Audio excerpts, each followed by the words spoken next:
माँ, एक बार आप उनकी हालत तो देखिए, वो कैसे देंगी आपको इतना दहेज। चुप कर तू मेरे बैल बुद्धि बेटे। हाँ तो बहन जी, मैं कह रही थी कि आपकी बेटी वैसे तो रूप की धनी है, लेकिन अगर कोई लड़की अपनी शादी में दहेज ना दे तो उसकी समाज में कोई इज्जत नहीं रहती। वैसे हमारे घर में किसी चीज की कोई कमी नहीं है, खूब सारी खेती बाड़ी, कई बीघा जमीन है, धन धान्य से भरा हुआ है मेरा घर। लेकिन आप जो भी दहेज में देंगी उस पर तो आपकी बेटी ही राज करेगी ना। जी वैसे तो मैं आपको सर्वगुण संपन्न अपनी इकलौती बेटी सौंप रही हूँ, लेकिन फिर भी आप चाहती हैं तो बताइए क्या मांग है आपकी। ज्यादा कुछ नहीं, बस 3 लाख नगद, एक मोटरसाइकिल और हमारे लिए सोने की चेन, और साथ में हमारे सभी रिश्तेदारों के लिए कपड़े। बस इससे ज्यादा हमें कुछ नहीं चाहिए। बेचारी गरीब आशा अपनी बेटी रजनी को बड़े घर में भेजने के सपने बुनने लगती है, लेकिन शकुंतला की बातें सुनकर वो परेशान हो जाती है। लेकिन फिर अपनी बेटी को बड़े घर में जाते देख वो उनकी शर्त मान लेती है। इसके बाद शकुंतला रिश्ता पक्का कर अपने बेटे के साथ वहाँ से चली जाती है। माँ, कहाँ से लाएंगी आप इतना दहेज? क्या जरूरत थी उनकी शर्त मानने की? आज तक आप दूसरों के घरों में बर्तन मांझकर तो मुझे पाल रही हैं। हम खुद के लिए तो इस एक झोपड़ी के अलावा कुछ नहीं बना पाए, तो फिर कहाँ से लाएंगे हम इतना पैसा?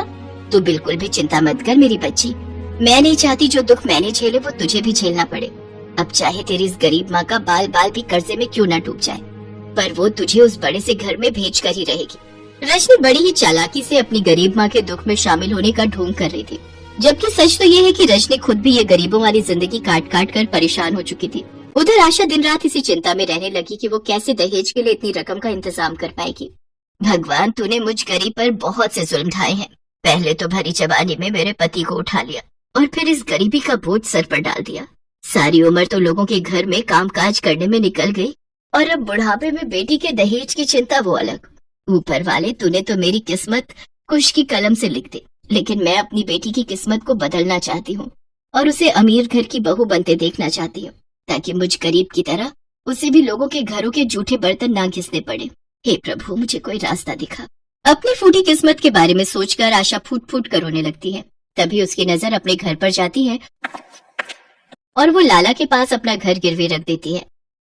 ये लो पूरे 12 लाख हैं, अब आज से तुम्हारा घर मेरा हुआ, ठीक है?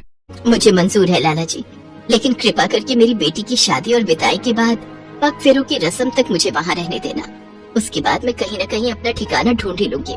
ठीक है, इसमें मुझे कोई आपत्ति नहीं। इसके बाद आशा 10 लाख रुपए शकुंतला को दहेज के लिए दे देती है और बाकी बचे 2 लाख से अपनी बेटी की शादी कर देती है। बेटी की विदाई के बाद आशा अपने घर को देखकर फूट फूट कर रोने लगती है। फिर अगले दिन एक शानदार महंगी गाड़ी उस गरीब की कुटिया के आगे रुकती है। अपने दिन बदलने के साथ साथ रजनी का स्वभाव भी एक दिन में ही बदल गया। मेरी बच्ची, तू आ गई। मेरा कलेजा कब से तुझे अपने सीने से लगाने को तड़प रहा था। आ मेरे गले लग जा। माँ, ये गुड़ मक्खी का खेल पसंद नहीं मुझे, और ये मेरी ये नई साड़ियों चिपक कर अब खराब मत कर देना। ये तुम अपनी माँ से किस तरह बात कर रही हो? रहने दीजिए दामाद जी, अब मेरी बेटी अमीर हो गई है तो शायद इसलिए वो अपनी माँ की उस गरीब आंचल को भूल गई, जिसकी छावों में वो पली बड़ी हुई है। अपने एहसान गिनाना बंद करो माँ, वो सब करना तो आपका फर्ज था। गगन, अब तो मुझे इस छोटे से घर में घुटन हो रही है, चलिए अब यहाँ से। ये कहकर रजनी अपने पति के साथ वहाँ से चली जाती है। अपनी बेटी के इस रूखे बर्ताव से आशा का मन टूट जाता है और वो उदास होकर जमीन पर बैठ जाती है। तभी वहाँ लाला पहुँच जाता है। अरे अब चलो उठो भी आशा देवी, अब तो तुम्हारी बेटी की विदाई भी हो गई और उसके पग फेरे भी। अब तो मेरा घर खाली करो। इस तरह बेचारी गरीब आशा को अपनी बेटी की शादी अमीर घर में करने के बदले में बुढ़ापे में वनवास भोगना पड़ता है। एक ही झटके में उसके सर से छत छिन जाती है और आशा को दर दर की ठोकरें खानी पड़ती है। वहीं दूसरी ओर रजनी अपनी गरीब माँ के दुख दर्द को भूलकर अमीरी के नशे में चूर होकर दिन रात पार्टियां करती है। देखो ये मेरी नई ड्रेस कैसी लग रही है? पता है मेरा कब से मन था इस ड्रेस को खरीदने का, आज जाकर मैंने इसे खरीद लिया।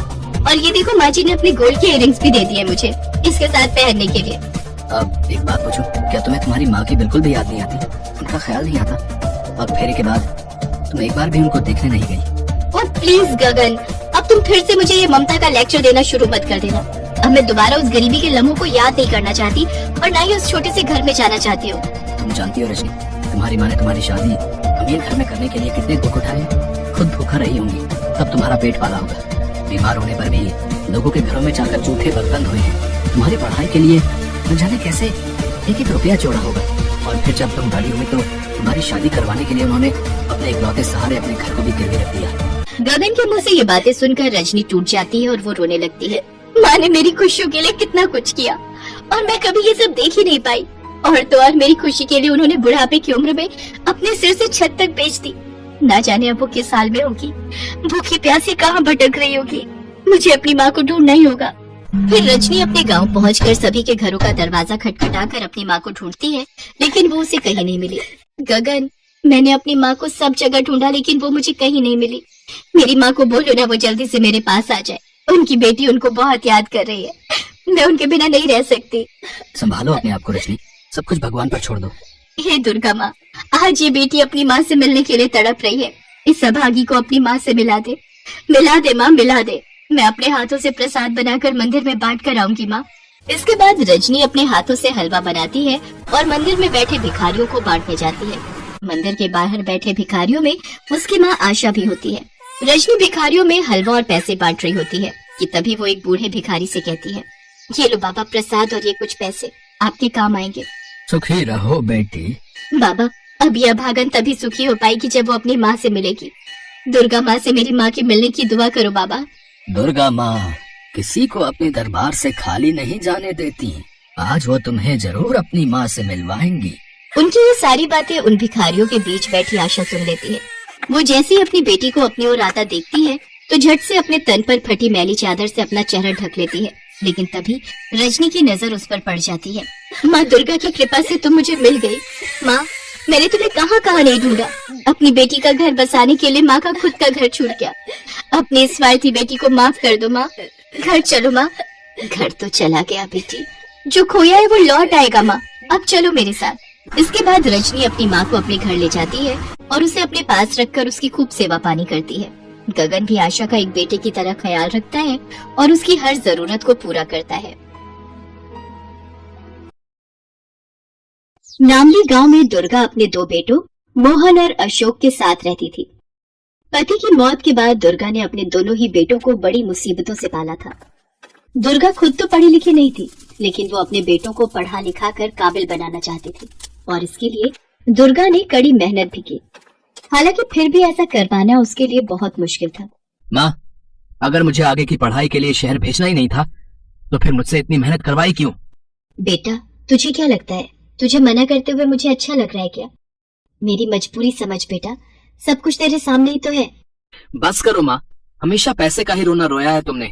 तुम रहने ही दो, अब जो करना है वो मैं ही करूँगा। इतना कहकर अशोक घर से बाहर जाने लगा, लेकिन तभी उसके बड़े भाई मोहन ने उसे रोका और उससे बोला, कहाँ जा रहा है अशोक? और तू क्या करने वाला है? कुछ भी करूंगा, पर मैं अपनी मेहनत और अपना भविष्य किसी हालत में खराब नहीं करूंगा भैया।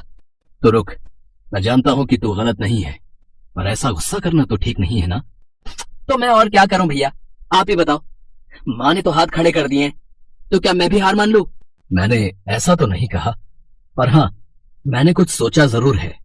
सुन, वो अपने गांव से बाहर की तरफ जो कपड़े की फैक्ट्री है ना, मैंने वहां बात की है। मुझे वहां काम मिल सकता है, तो बस कुछ दिन रुक जा। एक बार मेरी कमाई शुरू हो जाए तो शायद मैं कुछ कर सकूंगा। लेकिन मोहन, तेरी भी तो पढ़ाई है, तू अगर काम करेगा तो पढ़ेगा कब? कोई बात नहीं माँ, मैं पढ़ूं या अशोक, बात तो एक ही है ना। और वैसे भी अब आपकी उम्र भी तो नहीं है काम करने की। मैं कमाने लगूंगा तो आप भी घर पर रहकर आराम करना। बड़े बेटे मोहन की समझदारी देखकर दुर्गा की आंखें भर आईं। अशोक को भी अपने बड़े भाई की बात ठीक लग रही थी। मोहन ने जैसा कहा था वैसा हुआ भी। उसे कपड़े की फैक्ट्री में काम मिल गया और अब मोहन अपने घर का खर्च उठाने लगा। साथ ही अशोक को शहर भेजने का इंतजाम भी उसने बहुत जल्दी कर लिया। अपने घर को गिरवी रखकर उसने थोड़ा कर्ज भी लिया और उन्हीं पैसों से उसने अशोक का एडमिशन शहर के एक अच्छे कॉलेज में करवा दिया। अच्छा भैया, चलता हूँ, अपना ख्याल रखना। हाँ छोटे, जा, और शहर जाकर खूब मन लगाकर पढ़ना। खर्चे की चिंता बिल्कुल मत करना, ठीक है? और हाँ, हमेशा याद रखना, मैं और माँ तुझे एक बड़ा अफसर बनते हुए देखना चाहते हैं। हाँ भैया, अब मैं चलता हूँ। और इस तरह अशोक शहर चला गया और मोहन गांव में ही रहकर सारी जिम्मेदारियां संभालने लगा। दोनों भाई अपनी अपनी जगह जी तोड़ मेहनत कर रहे थे। अशोक ने शहर आकर खूब मेहनत से पढ़ाई की और हर साल कॉलेज टॉप किया। दूसरी तरफ मोहन ने भी रात दिन एक करके सब कुछ संभाला। अशोक के कॉलेज की फीस और घर खर्च के साथ साथ दुर्गा की खराब होती सेहत भी मोहन के सामने एक बड़ी चुनौती थी। लेकिन मोहन घबराया नहीं और किसी तरह काम चलाता रहा। फिर एक दिन, भैया मैंने कर दिखाया भैया, मैंने यूपीएससी का एग्जाम क्रैक कर लिया है, रैंक भी बहुत अच्छी है। वाह मेरे भाई, कमाल कर दिया, सच में तूने सारी मेहनत सफल कर दी। अब सब ठीक हो जाएगा, तू सरकारी अफसर बन जाएगा, फिर हमारी सारी मुसीबतें दूर हो जाएंगी। अब तू जल्दी से गाँव आ जा, तुझे देखे कितने दिन हो गए, माँ भी तुझे बहुत याद करती है। अब हाँ भैया, जल्दी आऊंगा, पर पहले सब कुछ क्लियर हो जाए, कौन सी पोस्ट मिल रही है, कहाँ पोस्टिंग होगी, ये सब पता चल जाए, फिर आता हूँ मैं। मोहन को लगने लगा कि ये उसके संघर्ष का अंत है, लेकिन ये उसका भ्रम ही था। शहर में रहते हुए अशोक वाकई अपने परिवार से बहुत दूर हो गया था। उसे इनकम टैक्स डिपार्टमेंट में अपॉइंटमेंट मिला। सरकारी अफसर के तौर पर अब अशोक को न सिर्फ अच्छी तनख्वाह मिल रही थी, बल्कि रहने के लिए आलीशान घर भी मिला था। और उधर गांव में मोहन के लिए सब कुछ संभालना काफी मुश्किल होता जा रहा था। अशोक, अब तू ऐसा कर, अपना पता लिखवा दे मुझे, मैं माँ को लेकर आ जाता हूँ वहाँ। वो तुझे बहुत याद कर रही है, हर रोज तेरे बारे में पूछती है। नहीं भैया, आप लोग यहाँ कैसे आ सकते हो? मेरा मतलब है कि आप लोग क्यों परेशान हो रहे हो? मैं आता हूँ जल्दी। नहीं अशोक, माँ को मना करना अब ठीक नहीं है, और सच तो ये है कि मेरा भी तुझसे मिलने का बहुत मन कर रहा है। मैं भी तो देखूं कि सरकारी अफसर बनने के बाद मेरा भाई कैसा दिखता है। ओफो भैया, गवारों जैसी बातें मत किया करो आप।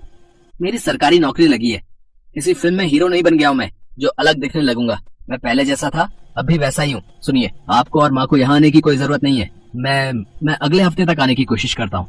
अशोक का बर्ताव बहुत ही खराब था, जिसका मोहन को बुरा भी लगा, लेकिन वो कुछ कह पाता उससे पहले ही अशोक फोन काट चुका था। मोहन बुझे मन से घर वापस आ गया और उसने अशोक के गांव आने की बात दुर्गा से कही। खराब तबीयत के बावजूद दुर्गा तैयारियों में लग गई, लेकिन मोहन में कोई उत्साह बाकी नहीं था, क्योंकि वो समझ गया था कि जिस अशोक को उसने शहर पढ़ने भेजा था अब वो काफी बदल चुका था। इससे बेखबर दुर्गा बहुत खुश थी और बड़ी ही बेसब्री से अशोक के आने का इंतजार कर रही थी। अशोक, तू आ गया बेटा, कैसा है तू?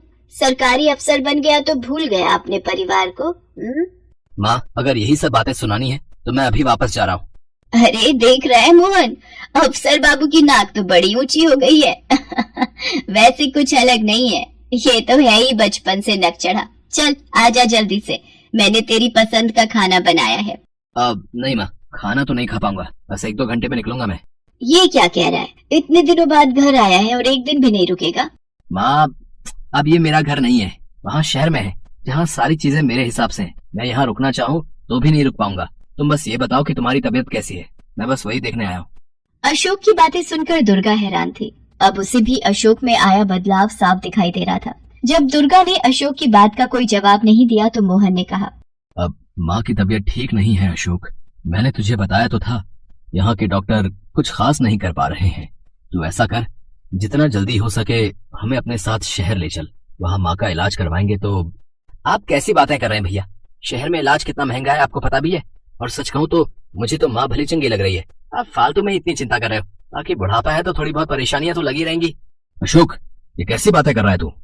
माँ को सांस की बीमारी है, तूने कुछ भी नहीं देखा है, इसीलिए ऐसी बातें कर रहा है। तो एक बार मेरे कहने से माँ को शहर ले चल, फिर जो डॉक्टर कहेंगे वही करेंगे। इसकी जरूरत नहीं है भैया, मैंने कहा ना, मैं इतना बड़ा अफसर बन गया हूँ तो इतना तो बता ही सकता हूँ कि क्या करना चाहिए और क्या नहीं। तो अफसर बन गया है, कोई डॉक्टर नहीं, समझा? हाँ तो आप क्या हैं? कल भी एक दिहाड़ी मजदूर थे और आज भी वही हो। अशोक, वो तेरा बड़ा भाई है, ये मत भूल कि आज तू जो कुछ भी है उसी की वजह से है। उफ, तो इस सब के लिए बुला रहे थे आप लोग मुझे?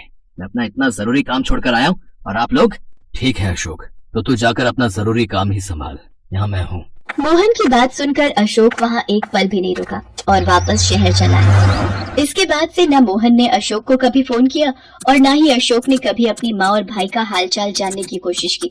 दोनों भाइयों के अपने अपने परिवार हो गए, लेकिन फिर भी दोनों के बीच की दूरियां कम नहीं हुई। ऐसे ही कई साल बीत गए। फिर एक दिन, मिस्टर अशोक, अब क्या कहेंगे आप? ये रिश्वत के पैसे आपके घर से मिले हैं, चलिए आपको हमारे साथ चलना होगा। सर, मेरा विश्वास कीजिए, मुझे फंसाया जा रहा है, ये पैसे मेरे घर में कैसे आए मुझे नहीं पता। अशोक पर रिश्वत लेने का आरोप था। उसकी सरकारी नौकरी पर तो खतरा मंडरा ही रहा था, साथ ही उसे जेल भी जाना पड़ सकता था। लेकिन फिर अचानक कुछ ऐसा हुआ जिसकी उम्मीद अशोक ने कभी नहीं की थी। रुकिए सर, आप इन्हें कहीं नहीं ले जा सकते। मैं अमित मीरचंदानी और मैं इनका वकील हूँ। मिस्टर अशोक ने किसी से रिश्वत नहीं ली है। वो पैसे जो आपको इनके घर से मिले हैं, असल में वो इनकी जानकारी से बाहर हैं। उन्हें चुपचाप यहाँ रखा गया था। ये रही इनके घर की सीसीटीवी फुटेज, जिसमें सब कुछ साफ साफ नजर आ रहा है। जांच अधिकारियों ने सीसीटीवी फुटेज देखकर तसल्ली की और इस तरह अशोक बहुत बड़ी मुसीबत से बच गया। फिर जांच अधिकारियों के जाने के बाद मिस्टर मीरचंदानी, मैं आपका जितना भी शुक्रिया कहूँ वो कमी होगा। पर मुझे ये बताइए कि आपने मेरी मदद क्यों की? मैं तो आपको जानता भी नहीं। जी, आप मुझे नहीं जानते, लेकिन मोहन भैया जानते हैं। वो जिस फैक्ट्री में काम करते हैं, मैं उस फैक्ट्री के मालिक का बेटा हूँ। मेरे पापा ने जब अखबार में आपके खिलाफ चल रही जांच के बारे में पढ़ा तो मोहन भैया को फौरन इस बारे में बताया। ये मोहन भैया का आप पर विश्वास ही था, जिसे देखकर मेरे पापा ने आपकी मदद करने का फैसला किया और मुझे इस बारे में बताया। मैं काफी दिनों से आपका केस स्टडी कर रहा हूँ, जिसमें मैंने पाया कि आप सच में बेकसूर हैं, तो बस इसीलिए मैंने आपकी मदद की। उस वकील की बात सुनकर अशोक फूट फूट कर रोने लगा। उसे खुद पर शर्म आ रही थी। वो समझ गया था कि भले ही वो रिश्वत लेने का गुनहगार नहीं था, लेकिन अपने भाई और अपनी माँ का बहुत बड़ा गुनहगार था। अशोक फौरन अपने गांव पहुंचा और उसने मोहन के पैरों में गिरकर उससे माफी मांगी। वो अपनी माँ से भी माफी मांगना चाहता था, लेकिन अब ये मुमकिन नहीं था। भैया, मुझे माफी नहीं बल्कि सजा चाहिए, क्योंकि मैं इसी के लायक हूँ। सच तो ये है कि मैं अफसर तो बन गया, लेकिन एक अच्छा भाई और बेटा नहीं बन सका। मोहन की आंखों में भी आंसू थे, लेकिन खुशी के। उसने अशोक को अपने गले से लगा लिया और उसे माफ भी कर दिया। दोनों भाइयों का ये मेल भले ही दुर्गा अपनी आंखों से नहीं देख सकी, लेकिन वास्तव में यही उसकी आखिरी इच्छा थी, जो उसके मरने के बाद पूरी हो रही थी।